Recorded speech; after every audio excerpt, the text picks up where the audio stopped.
I am a scientist, so I want to start with an experiment, but I need your help. So everybody pay attention, wake up. I'm going to sing the first line of a song. You're going to sing the next line. Ready? Put your books down, pay attention. Ready? I don't want to grow up. Good. Next one. My baloney has a first name. Okay, last one. This should be really easy for all of you. Like a good neighbor. Any agents? Okay, no agents have appeared. Those songs are all indelibly stuck in our heads. We can thank Barry Manilow for that last one. He wrote it the year I was born. So we have all clearly grown up with advertising in our lives, and we are inundated with it. You probably feel one of three ways about advertising. There's a group of you out there that thinks advertising is entertainment. It's fun. It's LeBron James and some kind of pump-up sports ad. It's some kind of tear-jerking story about a mother and the way she relates to her daughter. Or it's, hello, ladies. Look at your man. Now back to me. Now back at your man. Now back to me. The second group of you think advertising has no effect on you at all. You do not buy based on brand. You buy based on what you believe in. And we know who you are because you're not very fashionable. Sorry. The third group of you thinks advertising is evil. Advertising is full of snake oil salesmen that lie to you. And of course, you think about big tobacco. More recently, Volkswagen. I don't know if you know the story. They actually coded their computers on the cars to lie about their emissions when they could sense they were in an emissions test. So there are 10 or 20 million cars on the road that are belching out 10 times the emissions compared to the clean diesel that they promised. Snake oil salesmen. I was in that group. I totally thought advertising was evil. I went to a Quaker high school. I went to a liberal college. I decided I wanted to help the planet, so I got a PhD in ecology. I was going to make a difference, and advertising was evil, and it was all about superficial things that people wanted us to buy that we didn't need. So, unexpectedly, of course, I find myself in advertising. The irony of this was not lost on my friend Chris. He gave me a bottle of snake oil. If you can't see what's in there, yes, it is a real snake. I'm not going to sell this to you, but it will cure your rheumatism and your addiction to Facebook. Well, once I got the job, I needed to get good at it. I'm a scientist now doing advertising, so what's the science of marketing? Turns out there isn't much. Turns out the best people could say about the theories of marketing was connect to the hearts and the minds of your audience. And I thought, wow, that's kind of medieval. That's like saying we're going to use all 4 elements of the periodic table: air, earth, wind, and fire. So I wasn't going to learn from the science of marketing. I thought, well, what can I learn from my past that's relevant? And around that time, I read an article by Rory Sutherland. He heads up Ogilvy, a big agency in London. And he said, we spend so much time thinking about how marketing works and how direct mail works and how social media works. We've taken our eye off of a more important question: how do people work? And I thought, well, hey, I'm an ecologist. I might know something about how people work based on how animals work, how nature works. Well, it turns out there's a lot we can learn from nature. Take the majestic elk. These are abundant in Colorado where I live. And every rutting season, the males grow these beautiful, huge antlers.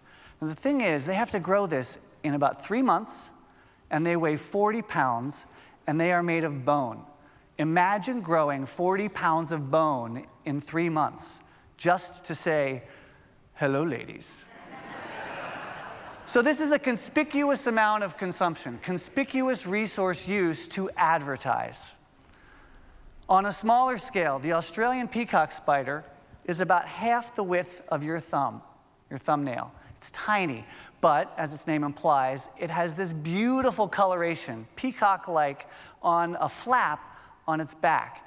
And during its courting dance, it flips the flap up, and it does a little dance. It even raises 2 of its legs, and it does this cute little thing. to try and impress the ladies. If it does, if that beautiful precision and conspicuous level of detail and precision impresses the ladies, they mate. They get to reproduce. And if not, she eats him. So hopefully, if there's one thing you take away, you realize that your dating life is a lot less risky. Flowers are nothing but advertisement. They are an advertisement to pollinators to come get free food, and unknowingly, as you can see, they get covered with pollen, and when they go to the next flower, that pollen hits the stigma, goes down to the ovary, and the flower gets to reproduce. So all those beautiful colors out there, and even things in the ultraviolet spectrum that you can't see, are advertisements by the flowers to the pollinators. So advertisements are abundant. It's not just about sex, though, of course, though advertisement is usually about sex. It's also about violence.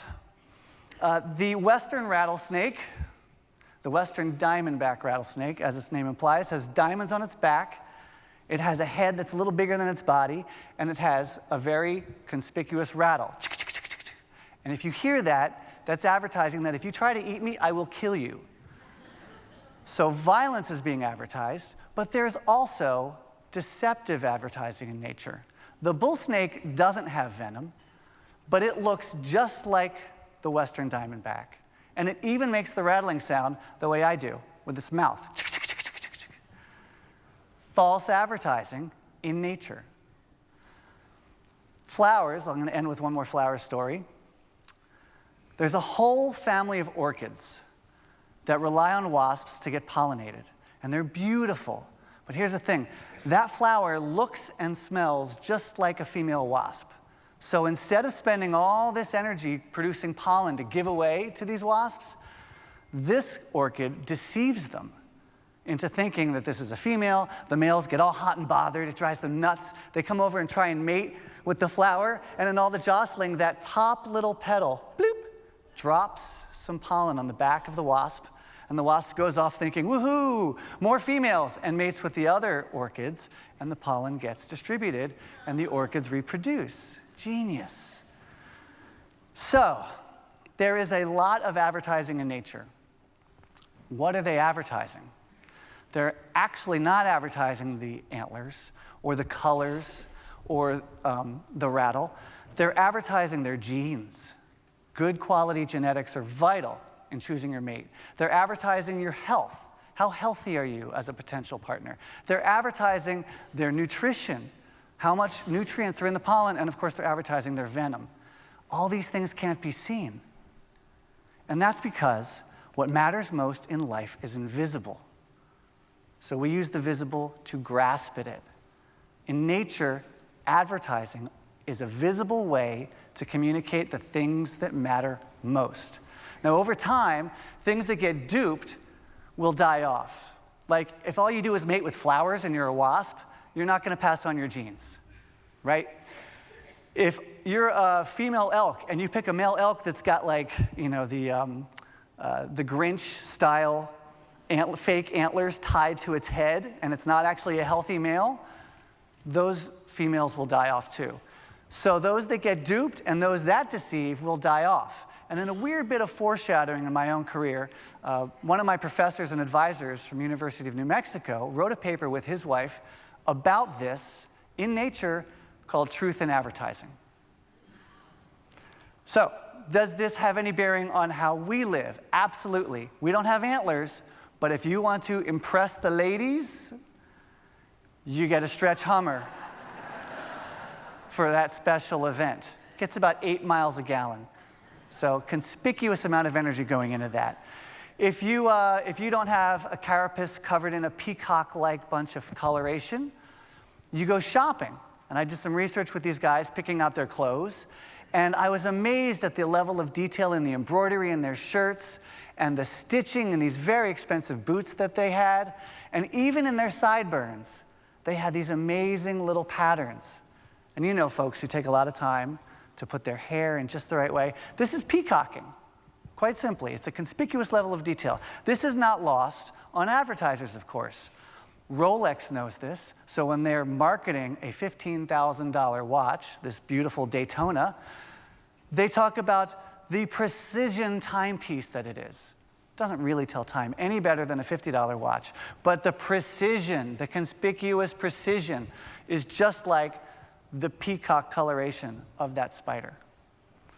Now, it's not all about more and better and more expensive, because luxury goods are not the only kind of advertisement, and in fact, it really depends upon what invisible things you're trying to communicate. If, on the one hand, you are the head of Morgan Stanley and you manage $1 trillion in resources, then yes, you want a beautiful Italian suit, you want expensive Ferragamo shoes, a tie that's in fashion, and you wear that Daytona watch, and you get the stainless steel one because that's all the rage on Wall Street right now. On the other hand, if you wore that on campus, if you were a Harvard professor, you'd be laughed off campus. They'd think, you're so superficial. You're not caring about the things that matter. Because if you are the world's best ant biologist, then you wear, a frumpy suit. Maybe it's 20 years old. You don't care. You wear a tie, and maybe it matches or it doesn't. You wear a Swiss Army watch because it's, reasonable, functional. And that's because you want to communicate that what you care about is scholarship, science, research, knowledge, ants. You care about ants? That's how you look.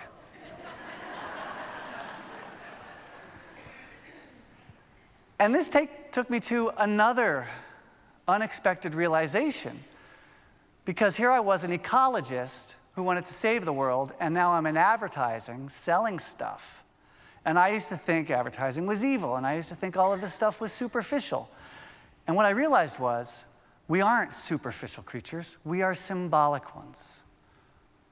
The ant biologist is just as focused on his outward appearance as the head of Morgan Stanley.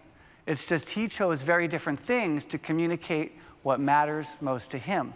And those things are invisible. Those things are his trustworthiness, his intellect, his caring. And you all care about those same things. You want to know if someone's going to be a good spouse, a good business partner, a good friend. And all those things are invisible because you know it stinks to get burned. And all I have to do is think about Bernie Madoff or Lance Armstrong to know how much that stinks. So we are not superficial creatures. We are symbolic ones. Today, I want to convince you to change the way you think about advertising. I had to. It's your turn. Those songs are stuck in your head anyway, so you might as well enjoy them, and you might as well see them in a new light. This is the light you should see them in. It's not just entertainment. It's not irrelevant noise that you're above, and it's certainly not evil. No, it's useful, and you use it every single day to navigate the invisible. How do we use this? When you're standing in front of 90 linear feet of laundry detergents in a store that has 45,000 different products on average, I know the math, you're trying to guess which of those will actually clean your clothes best. That's invisible. You can't tell just by looking, but you have to use the visible to guess at it. You have to use the advertisements to try and guess which detergent works. So you use Oxy, or you use plant power, or whatever it is they're throwing at you to try and guess. When you're looking at the eggs, and you want to know whether organic eggs from vegetarian-fed hens, yes, they are very principled hens. They started when they were teenagers, of course. When you're trying to decide whether these eggs are going to be really healthier for you and your family, and certainly whether they're going to be worth paying twice as much, you can't tell by looking at it, because visibly they look just the same as any other egg. So you're guessing at the invisible, and you need to use the visible to grasp at it, just like every other species. And I want to see a show of hands here. How many of you have ever had a day where you got up and you stood in front of your wardrobe and you hemmed and hawed over what to wear because you wanted to make the right impression with what to wear? How many of you have ever had a day like that? Okay, there's one gentleman over there who's never had a day like that, apparently. No, yes, you have? Hemming and hawing about your clothes? Okay, good. I think that's about 100%. I know I hem and haw about what to wear, and I'm relieved, having learned all this, that I'm not superficial for having more shoes than my wife does. But I will also impress upon you that you should take an extra minute not just to communicate what you want through your clothes, because that's what we're doing. We're trying to choose what to communicate through our clothes, but make sure that what you're wearing is a little unique because you don't want to look just like everyone else in the office. So in closing, what matters most in life is invisible, and we use the visible to grasp at it. Every species on the planet does that. And there's some deception in advertising, but that should get weeded out, and we should hate the deception and the lies, totally hate on that, but don't hate on the advertising, because we use the visible to grasp at the invisible, which means we are not superficial creatures, we are symbolic ones. And in closing, that means advertising isn't evil, it's nature. Thank you.